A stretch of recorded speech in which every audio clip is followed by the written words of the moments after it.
week, both the government and opposition has made it known that both want to see some action on this. The peak body representing pensioners says the deeming rate should be set by an independent body. Joining me now is the Shadow Minister for Families and Social Services, Linda Burney. Linda Burney, thanks so much for your time. Should it be set by an independent body?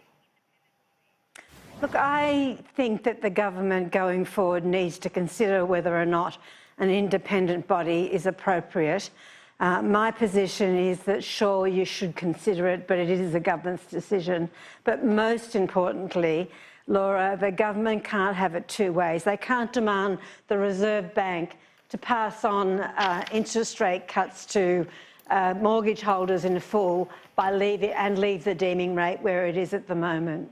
Well, there are two deeming rates. What do you think needs to be changed? The lower one at 1.75% or the 3.25 or both?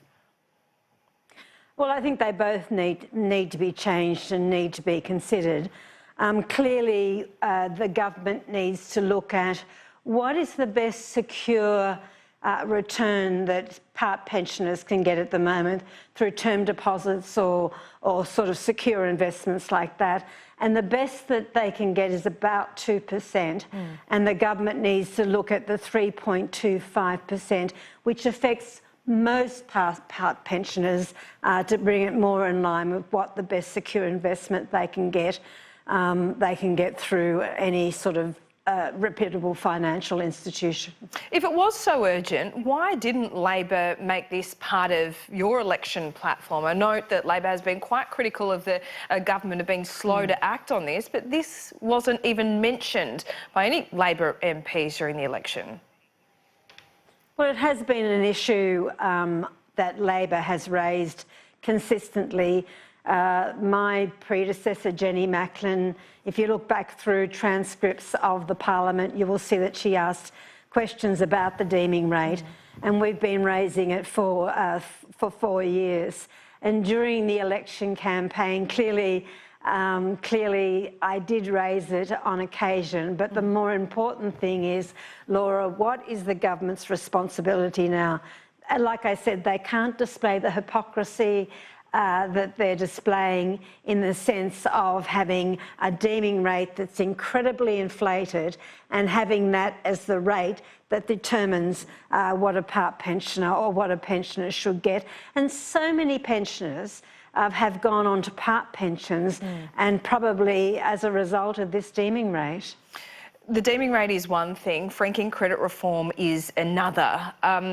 So in that vein, if we're having this argument about these two things affecting pensioners, retirees in many senses, do you think now it's time to drop that franking credit reform as part of your platform altogether? Well, let's be clear, the franking credit policy that Labor had throughout the election did not affect pensioners. No. Pensioners were exempt from that. It was self-funded retirees. And I think that it's clear through the comments of both our leader, Anthony Albanese, and through Jim Chalmers, the Shadow Treasurer, that there is going to be an absolute review of all the policies that Labor took to the election. Some we will keep and some we will not keep. Obviously, the franking credits is part of that review, and it's a very important part of that review, and I appreciate your question. What do you think about where Labor should land on this? As the Minister who looks at social services more broadly, and in New South Wales, do you think the franking credit policy was something that really did quite significantly contribute to Labor's loss?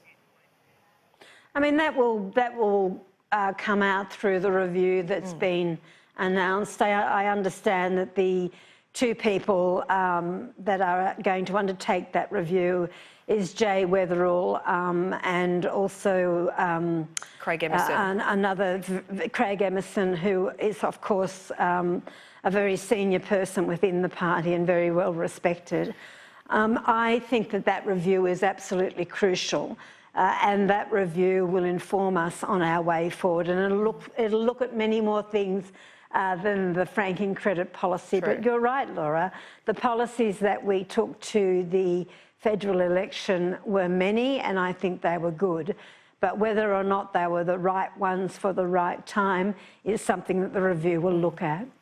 Craig Emerson, as we've just mentioned him in terms of looking at this review, also a couple of weeks ago, I guess invoking the Hawke era with Paul Keating, said that the 49-cent tax rate, marginal tax rate, is too high for high-income earners. Now we have a huge giant in the union movement in Bill Kelty, also a giant of that era, saying that it is also too high. What's your view? Well, my view is that everything should be looked at and looked at with enormous honesty by the Labor Party, and that is what will go forward. I just remember, speaking of Craig Emerson, the brilliant role he played in the Hawke Memorial, and I think that shows just the status and the cred that both Bill Kelty and Craig Emerson carry within the party, and we should be listening to what they've got to say. They're not the font of all wisdom, that they are certainly important people to listen to. Do you think there should be an active consideration of reducing that top marginal tax rate within Labor then? Will that be part of the platform going forward? Well, I'm sure that it'll be part of what's being examined, and in particular, we've just gone through, and I know that you covered it extensively, the issue around tax cuts that the government pursued last week within both houses of Parliament. Yeah. And obviously, Labor was very keen to make sure that immediate tax release was given to lower income earners and middle income earners.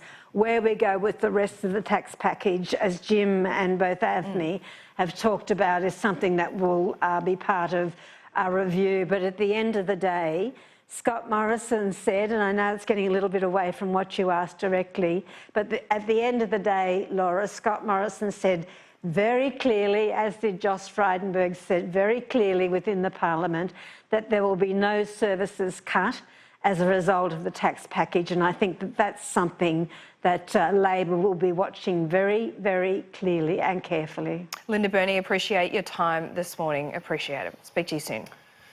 Thank you, Laura. Let's get a check of the weather now. Sky News meteorologist Rob Sharp.